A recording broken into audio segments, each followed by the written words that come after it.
আসসালামু আলাইকুম। প্রথমেই শুনবো শিরোনাম, তারপর বিস্তারিত। নতুন মেসি খেত এসেবেরি। তিনি কি পারবেন ম্যানচেস্টার সিটির হয়ে গার্দিওলার ভাগ্য পরিবর্তন করতে? ম্যারাডোনার চিকিৎসার অবহেলার বিচার শুরু আগামী সপ্তাহে। এতক্ষণ শুনছিলেন শিরোনাম, এখন বিস্তারিত। তার আগে প্লিজ ভাই একটা সাবস্ক্রাইব করেন। আমরা ভাই অনেক কষ্ট করে একটি ভিডিও বানাই ভাই, আপনারা ছোট্ট একটা সাবস্ক্রাইব করেন।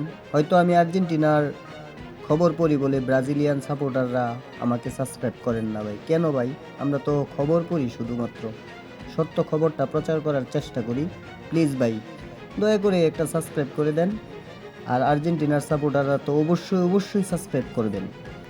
আর ব্রাজিলিয়ান সাপোর্টার যারা আছেন তাদেরকেও বলছি, প্লিজ ভাই সত্য খবর শুনেন। ইউটিউবে মিথ্যা খবরের প্রচারণা একটু বেশি, তো প্লিজ সত্য খবর শুনেন। আর আমি সবসময় সত্য খবর প্রচার করি, যা আপনারা যাচাই বাছাই করে দেখতে পারেন। আমার খবরের মধ্যে কোনো মিথ্যার আশ্রয় নেই। যদি কোনো একটা খবর মিথ্যা পান তাহলে আমাকে কমেন্টের মধ্যে যা ইচ্ছা তাই বলতে পারেন। তো প্লিজ ভাই একটা সাবস্ক্রাইব করেন। তো চলেন খবরের মধ্যে যাই। এতক্ষণ শুনছিলেন শিরোনাম, এখন বিস্তারিত। নতুন মেসির পরিচয় নিয়ে ফুটবল দুনিয়ায় আবির্ভাব এসেবেরির। আবার কেউ কেউ তার মধ্যে দেখেছেন মেসি ও রোনালদোর মিশ্রণও। বয়সভিত্তিক দলের হয়ে শুরুতেই আলো ছড়িয়ে আসছেন ইউরোপ ক্লাবগুলোর নজরে। নানা গুঞ্জনের পরেও গত জানুয়ারিতে তাকে দলে টানার চেষ্টা করেছেন ম্যানচেস্টার সিটি। অবশেষে ম্যানচেস্টার সিটিতে তিনি যোগ দিলেন। সিটিতে যোগ দিলেও এখন পর্যন্ত নামা হয়নি তার মাঠে।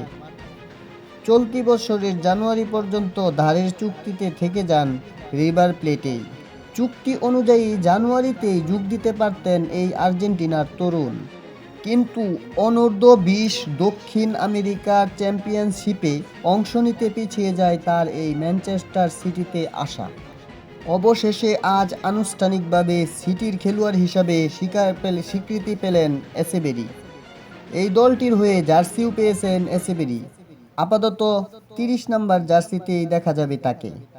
সিটির শুরুতেই তার চুক্তি 2028 সাল পর্যন্ত। সিটিতে যোগ দেওয়ার প্রতিক্রিয়ায় এসেবেরি বলেন, আমি বলে বোঝাতে পারবো না আমি এখানে এসে কতটা রোমাঞ্চিত। অবশেষে আমি নিজেকে ম্যানচেস্টার সিটির খেলোয়াড় হিসেবে পরিচয় দিতে পারি। ফুটবল আমার জান।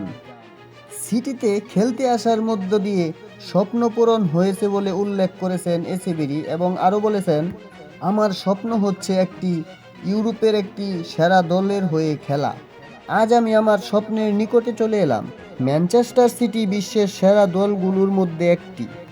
তারা শুধু ট্রফি জিতেছে এমন না, তারা খেলেও খুব সুন্দর। তারা সবার জন্য দৃষ্টান্ত। তারা মানুষকে দেখিয়েছে কিভাবে সেরা ফুটবল খেলতে হয়। আমি অনেক আনন্দিত, কিন্তু আনন্দ নিয়ে এলেও এসেবেরির কাজটা বেশ চ্যালেঞ্জিং। তিনি যখন ইতিহাদের ক্লাবটিতে এসেছেন তখন নিজেদের অন্যতম বাজে পারফরম্যান্স পার করছেন ক্লাবটি। গত মৌসুম পর্যন্ত যে দলটি ইউরোপের অন্যতম সেরা দল ছিল, তারা এখন বর্তমানে পায়ের নিচে মাটি খুঁজে পাচ্ছে না। এমনকি জানুয়ারিতে রেকর্ড অর্থ খরচ করেও ঐতিবাচিক ফল পাননি গার্দিওলা। চ্যাম্পিয়ন্স লিগ এবং কারাবাও কাপ থেকে বিদায় নিশ্চিত হয়ে গেছেন।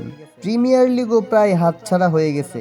জেতার সুযোগ আছে শুধু FA ক্লাব। সব মিলিয়ে ভুলে যাওয়ার মতো এক সময় পার করছেন পেপ গার্দিওলার সিটি।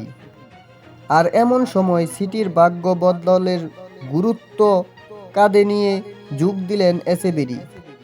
গার্দিওলার অধীনে হয়তো শুরু থেকেই যোগ দিতে পারবেন এই ফরওয়ার্ড। শিরোপা জিততে না পারলেও দক্ষিণ আমেরিকার চ্যাম্পিয়নশিপে তার পারফরম্যান্স ছিল নজর করা, যেখানে 9 ম্যাচ খেলে 6 গোল করে প্রতিযোগিতার দ্বিতীয় সর্বোচ্চ গোলদাতা এই আর্জেন্টাইন সুপারস্টার। এখন সিটি উদ্ধারে এসএবিরি কতটা ভূমিকা রাখতে পারেন সেটাই দেখার অপেক্ষা। অল্প কিছুদিন পর থেকেই মাঠে নামবেন এসএবিরি, তো সবাই সেই দিকেই লক্ষ্য রাখি এবং আমাদের এই চ্যানেলটা প্লিজ সাবস্ক্রাইব করে রাখুন। পরবর্তী খবর শোনার জন্য বেল আইকনটি ক্লিক করতে ভুলবেন না। এতক্ষণ খবর শোনার জন্য, পাশে থাকার জন্য ধন্যবাদ।